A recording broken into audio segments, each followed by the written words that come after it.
avec des dates. On est toujours à date.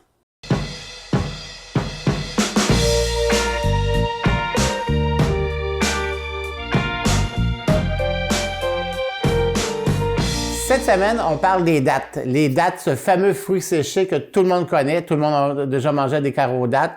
On connaît tous ça, que nos mères faisaient, qu'on fait nous autres mêmes, ou des dattes en cuisinant. Cette semaine, on va faire un petit peu plus de variété, vous allez voir. On va faire, entre autres, des dattes farcies. On va faire des côtes levées aux dattes. C'est un peu plus spécial. On va faire aussi la tarte aux dattes de grand-maman Gagnon. Alors, c'est un classique des classiques dans ma famille, dans la famille de ma mère. Tout le monde faisait cette tarte-là et on la fait encore aujourd'hui. Et encore plus classique que ça, le fameux gâteau Reine-Élisabeth, ce fameux gâteau aux dattes-là avec le sucre à crème que tout le monde connaît, mais c'est toujours bon. Alors, ceux qui n'ont pas la recette, je vous l'offre. Les dattes, il y en a plusieurs variétés. Ici au Québec, ben, vous savez très bien qu'on n'en retrouve pas de la centaine de variétés, puis des dattes fraîches d'un dattier, c'est encore plus rare à trouver. Ce qu'on retrouve souvent, c'est les fameuses dattes, les menjol qu'on appelle. Alors, c'est ces grosses dattes-là avec le noyau à l'intérieur, qui sont moelleuses, qui sont vraiment tendres. C'est très agréable à manger, sont très sucrées. Celles-là, on les retrouve beaucoup, surtout à l'année longue maintenant, mais surtout dans la période d'automne, des fêtes, on la retrouve assez régulièrement. Ça fait souvent des plateaux avec les noix, les abricots séchés, tout ça. Après ça, ben, il y a les fameuses dattes, les plus petites dattes. Celles-là sont plus secs. Ces fameuses dattes-là qu'on connaît très bien, qu'on achète pour faire, entre autres, les fameux carreaux dattes, OK, sont plus secs, un peu moins sucrés. Il faut vraiment les réhydrater pour les cuisiner. Puis, mais sont très, très connus. Puis même, on peut les manger nature aussi. Comme ça, il n'y a pas de problème. C'est toujours bon. Mais ils sont quand même un petit peu plus secs, un peu moins moelleuses que les medjool. La première recette que je vous propose, comme je vous disais, c'est des farcires. Donc, on prend des dattes. On a besoin d'un fromage aromatisé. C'est sûr que, étant donné que c'est sucré, ça prend ici, dans mon cas, j'ai du boursin au poivre et canneberge. Ça prend du fromage bleu aussi, c'est même mieux, ou juste un fromage à la crème. Puis, on va le rendre un peu sucré-salé, tu sais, pour palpiter nos papilles gustatives avec du prosciutto. Il y a des recettes aussi avec du bacon, il y a plein de possibilités, mais aujourd'hui, on va faire celle-là. Donc, on commence par, bien important, d'ouvrir nos dattes, sortir le noyau. Donc, on la fait en deux, puis on vient sortir le fameux noyau à l'intérieur. Une fois que c'est fait, puis aussi, il faut enlever, ici, il y a comme une tête, là, une petite tête qu'il faut enlever parce que sans ça, sous la dent, ça ne sera vraiment pas agréable. On se reprend.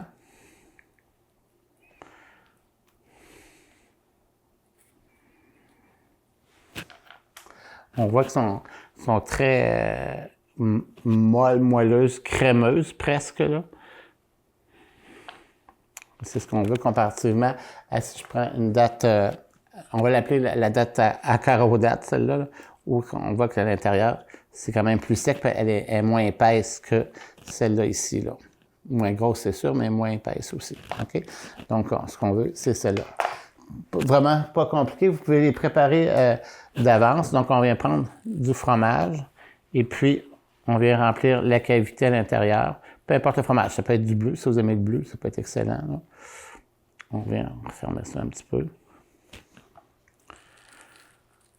Je pense que le principe, vous le comprenez bien. Aussi, si vous voulez les puncher un peu plus, on peut prendre du zeste d'orange, parce que l'orange va venir éclater le goût sucré puis le fromage. En bouche, ça va faire « wow ». Sinon, ça va faire un peu trop peut-être sucré, puis ça va donner un petit peu d'amertume. Parce qu'on va venir faire des zestes. J'aime bien des zestes un peu filamenteux, parce que c'est plus punché, puis sous la dent, on les voit plus, puis on les croque plus. Donc, on va venir un peu mettre des zestes d'orange comme ça ici à l'intérieur. Puis, on va venir prendre du prosciutto. On va simplement rouler comme ça. Ça c'est comme la variété froide, mais ça, on pourrait, comme je vous disais tout à l'heure, on pourrait le faire avec du bacon, puis on pourrait le faire cuire aussi. C'est une autre façon de faire. Donc, je reviens reprendre du prosciutto.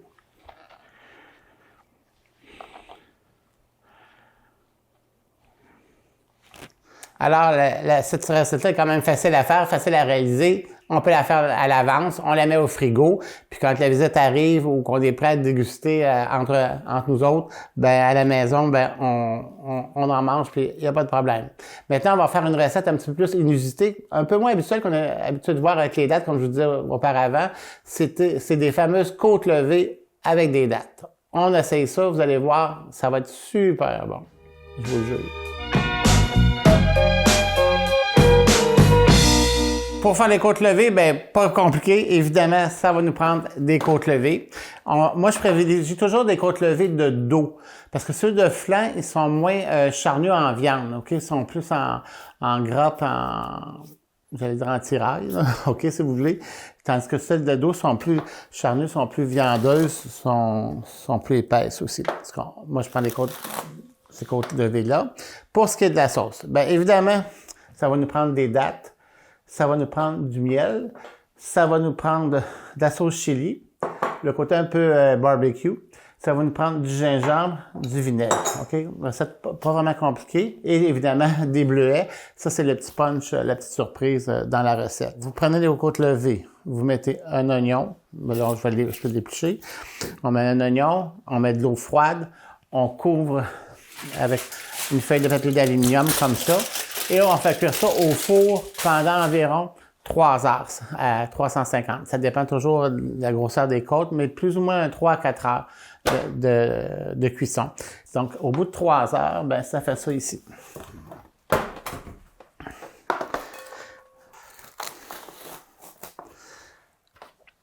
On va venir les couper. Si vous voulez, vous pouvez les laisser en longueur comme ça ou en demi-longueur pour mettre dans votre barbecue, mais moi j'aime bien les couper maintenant en 3 ou 4 morceaux, comme ça.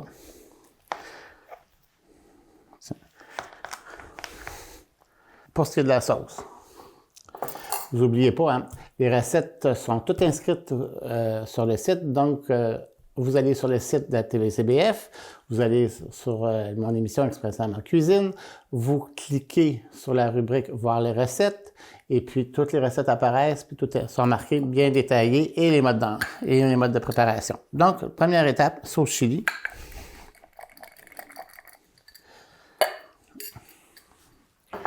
On va mettre les dattes. Donc, avec les dattes, vont venir sucrées. Vous avez compris le principe au lieu de mettre exemple du sucre ou de la cassonade qu'on voit souvent dans les sauces barbecue. Puis les dattes, on les veut vraiment en petits morceaux, là, pour mettre sur la côte. On veut pas des grosses dattes comme ça. Et puis, j'ai pris des dattes, toutes les émissions, on va les appeler les dattes à carreaux dattes. C'est ces dattes-là ici que j'ai pris pour cuisiner. Donc, on va mettre les dattes ici. Un petit peu de miel.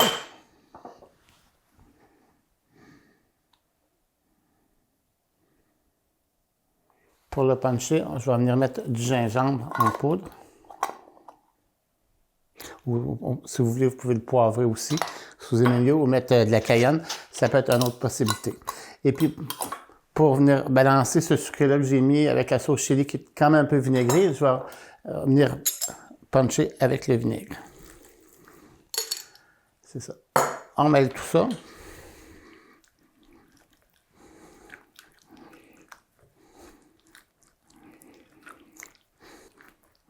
Et je vais mettre un oignon coupé fin.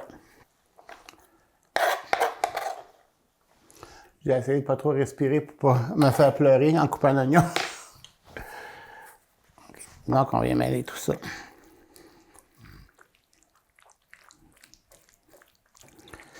Puis, je vais venir mettre une poignée de bleuets à l'intérieur.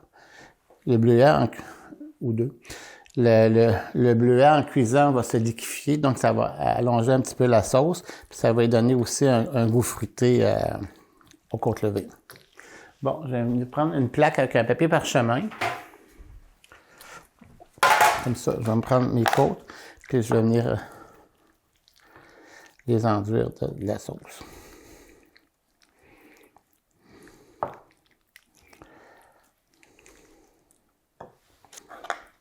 En passant, souvent, Même pour moi, je vais faire cuire beaucoup de côtes levées, tu sais, au four, ça prend du temps dans une plus grande casserole. Et puis, une fois qu'ils sont faits comme ça, ben on les congèle en portions ou en individuels, comme vous voulez. Et puis, quand on a besoin, on a juste à aller chercher puis faire la sauce. C'est beaucoup plus rapide que d'attendre toujours le fameux 3 heures pour, évidemment, pour s'en servir.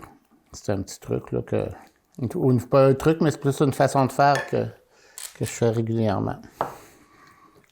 Bon, je pense que vous avez compris bien le principe.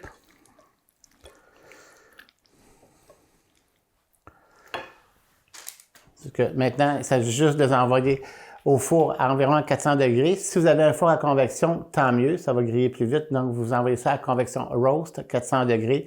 Je vous dirais plus ou moins, dans le fond, comme ils sont déjà bien cuites, c'est de faire caraméliser la sauce. Donc, environ à peu près une vingtaine de minutes, 20-25 minutes. Et puis, vous allez voir, ça va venir tout rôti. Ça va être vraiment excellent. Fait que, en attendant que ça cuise, on va se faire deux petits desserts. La fameuse tarte on va commencer par la fameuse tarte aux dattes de grand-maman. Je suis vraiment content de vous faire cette recette-là parce que, comme je vous disais au début de l'émission, c'est vraiment une recette familiale. Tout le monde fait ça dans la famille, des tartes aux dattes. Ce que ça prend pour faire la fameuse tarte, bien, évidemment, ça va prendre des dattes. On s'en cachera pas. Ça va prendre, pour la pâte, c'est un peu comme une pâte à biscuits sablés. C'est-à-dire que ça va prendre du beurre, des jaunes d'œufs, de la farine, du sucre, OK? De la poudre à pâte, ça ressemble un petit peu à ça. Puis comme sur le dessus, ben, c'est une meringue qu'on va faire sécher au four. Ça devient comme une meringue un peu plus cuite qu'une meringue à tarte au citron, exemple. C'est pas une meringue sèche non plus, c'est un peu entre deux. Mais au lieu d'être faite avec du sucre, elle est faite avec de la cassonade. OK? Donc, on commence toute la recette par faire cuire les dattes. C'est ce qui importe. Donc, ça nous prend 2 tasses de dattes.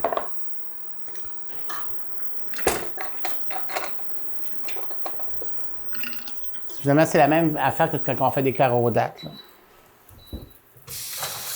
On va rajouter 2 tasses d'eau froide. On va apporter ça à ébullition.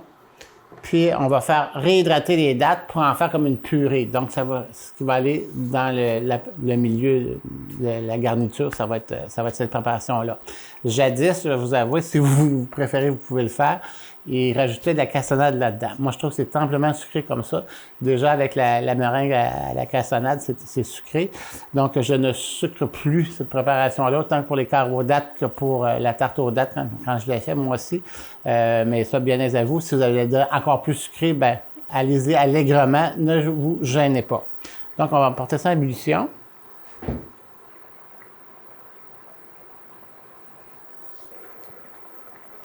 J'aurais pu aussi couper les dattes avant, ça n'a pas changé grand-chose, c'est bien à votre aise, mais ça va aller assez vite aussi pour hydrater tout ça.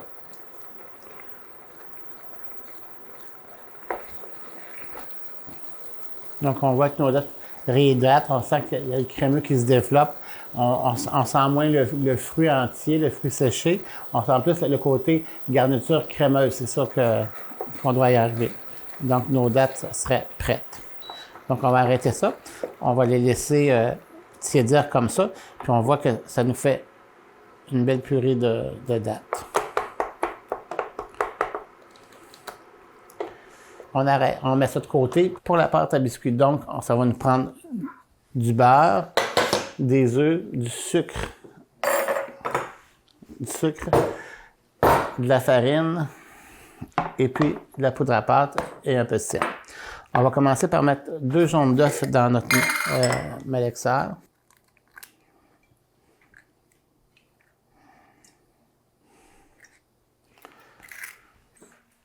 Nos 2 œufs. On va mettre ça de côté. Ça va prendre une demi-tasse de sucre blanc. Puis on va mettre 6 cuillères à table de sucre en poudre.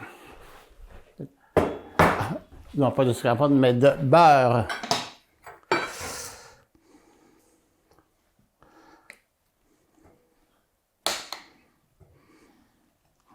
Voilà. Et on part le malaxeur, on fouette bien ça.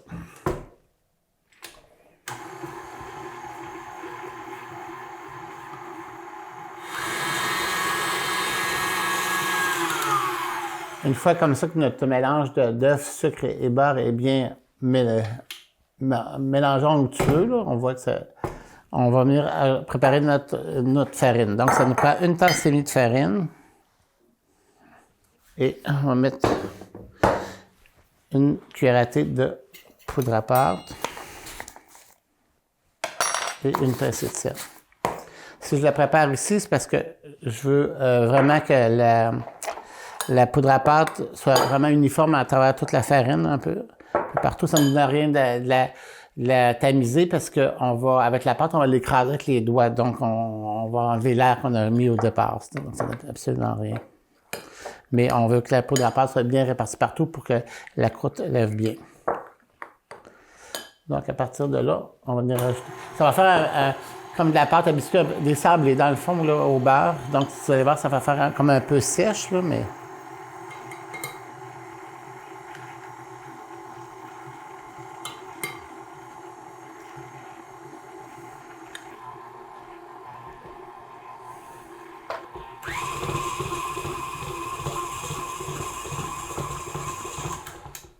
Bon, voilà. C'est ce que ça fait. Ça nous fait une pâte un peu dense, comme une pâte à biscuit dans le fond. Vous voyez un petit peu, là? C'est pas une pâte qu'on va rouler, là. C'est vraiment une pâte qu'on va étendre au doigt dans notre assiette. Puis avec ce qui va arriver, c'est avec le beurre, ça va être comme croustillant, cassant, moelleux, là. Parce que le beurre va fondre, il va diviser toutes les graines de farine un peu partout, ce qui va faire en sorte que la pâte va être croustillante, là, d'une part, puis elle va être friable aussi. Donc, on vient mettre... C'est un petit peu de manipulation à faire ça, mais c'est quand même pas long à faire.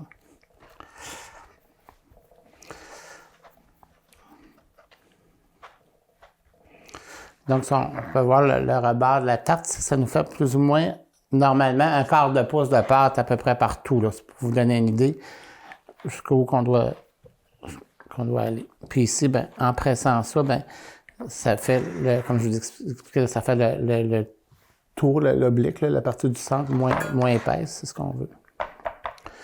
Bon, ça, une fois ceci fait, là, on va venir ajouter les dattes qu'on a fait cuire.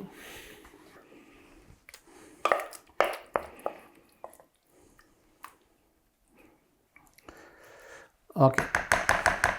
Maintenant que ça, c'est prêt, maintenant, on va venir faire la meringue qui va sur le dessus. Donc, on reprend nos 2 blancs d'œufs dans notre bac de malaxeur.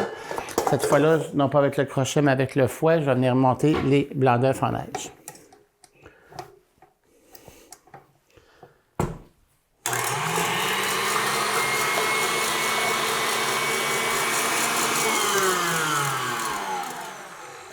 Une fois que nos blancs sont bien montés, on va venir ajouter la cassonade graduellement, puis ça va nous faire notre fameuse meringue. Donc, c'est une demi-tasse de cassonade. La cassonade, vous vous souvenez, on mesure ça, mais bien tassé.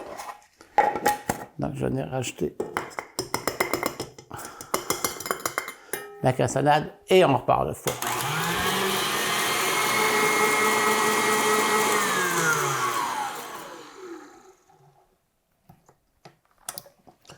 On va préparer la bien épaissie parce que c'est bien. Donc,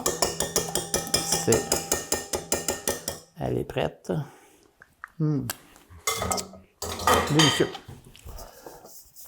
Donc, on va venir soit bien onctueuse. On va venir l'étaler sur nos dattes. Je vous dis pas que c'est pas sucré, par exemple, hein, comme dessert, mais c'est tellement bon, vous allez voir. Ici, c'est fait. Puis après ça, on va venir prendre quelques noix. Puis ceux qu'on en met tout le tour, ou comme faisait ma grand-mère, on vient chercher les plus beaux pour la tarte. Puis on mettra les brisés dans le gâteau.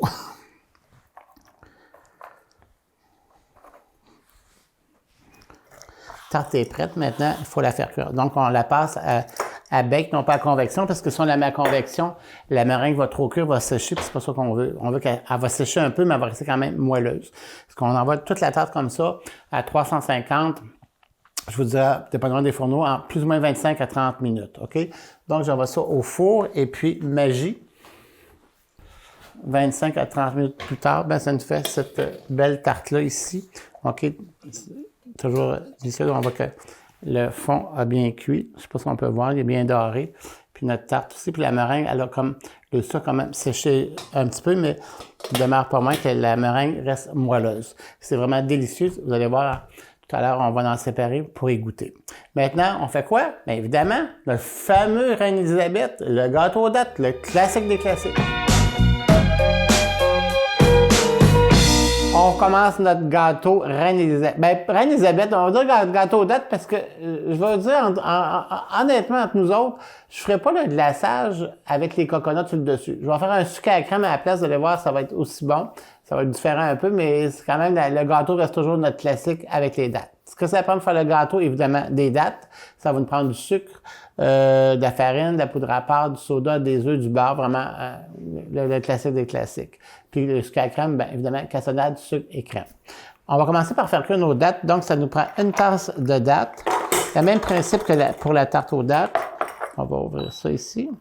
Donc, si on résume bien, tout à l'heure, on se souvient, on avait 2 tasses de dattes, 2 tasses d'eau. Là, on a une tasse de dattes, une tasse d'eau.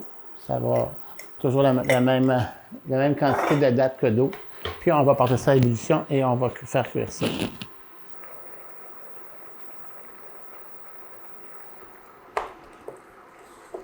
Donc, notre purée de dattes est prête pour le gâteau.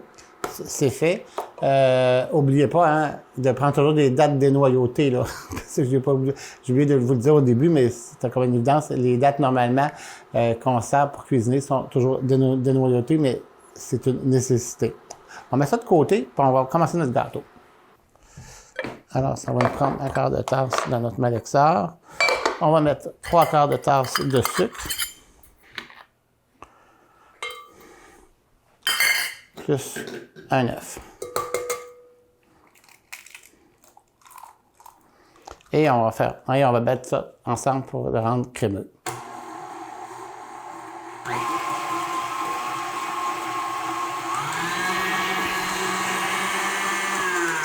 Donc, notre mélange a bien fouetté. On voit qu'il a bien pâli ici. Là, il est vraiment d'un beau jaune pâle, puis le sucre a fondu un petit peu, puis ça a aéré la préparation.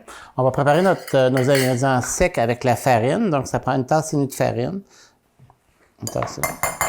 Donc, une cuillerée de poudre à pâte. Une pincée de sel.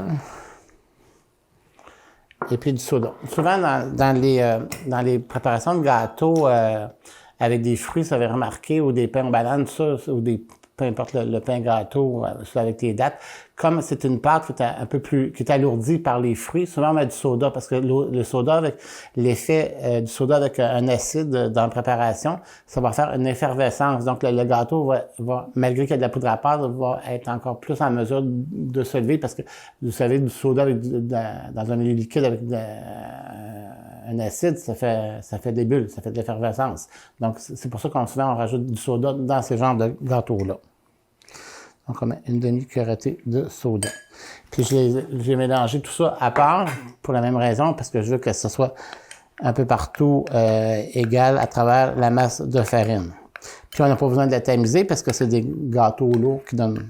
Ça vaut pas la peine de le faire. À ça, on va venir rajouter notre préparation de dattes qu'on a mis de côté.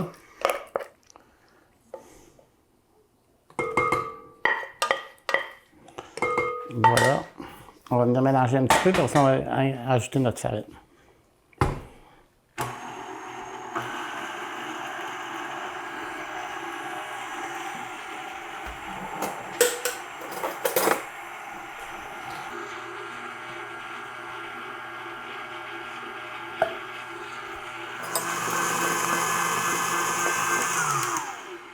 Donc, notre mélange est prêt. On va venir prendre un moule carré de 1 pouce. On va enduire d'huile. Parce que je ne démoulerai pas parce que j'ai envoyé vraiment jusqu'à la crème par-dessus, tout simplement. Donc, notre gâteau est prêt. On va enfourner le gâteau à 350, je vous dirais plus ou moins 25 à 30 minutes. une fois 25 à 30 minutes plus tard, ça va nous donner ce gâteau-là. Là, ce qu'on va faire, c'est qu'on va faire le sucre à crème, on va venir le piquer, puis au lieu de faire la couche dessus, comme l'a Elisabeth avec le coconut, le sucre à crème, je veux qu'il rentre partout dans le gâteau pour vraiment imbiber le gâteau, pour que ça devienne un peu détrempé, moelleux, sucré, là. Vous voyez le genre? Donc, avec une fourchette, je vais venir les piquer partout.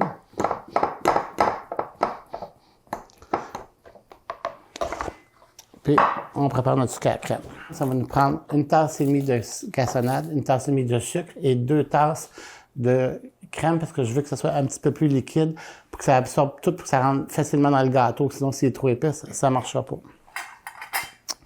Bon.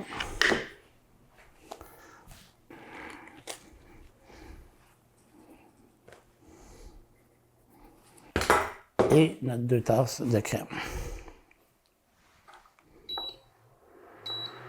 On va venir mélanger tout ça.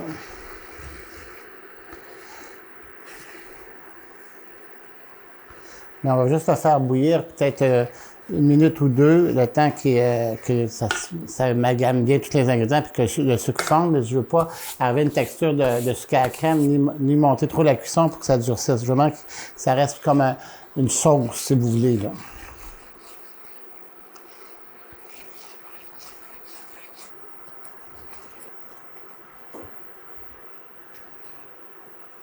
Quand ça commence à bouillir comme ça, c'est là qu'on calcule environ 1 minute et demie, là. On va cesser la cuisson. On va laisser juste sédir un petit peu. Donc, comme je vous dis, c'est vraiment une sauce que je veux avoir, là, je veux pas qu'il cristallise ni arriver à un sucre à crème, là. On vient en verser sur notre gâteau.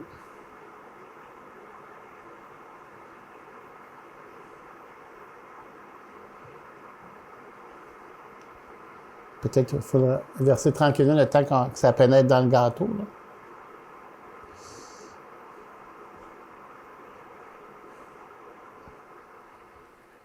Au pire, c'est pas grave, s'il nous en reste, on s'en servira par-dessus quand on va découper le gâteau. C'est qu'on va voir les côtes levées, puis s'ils sont prêtes, on va y goûter.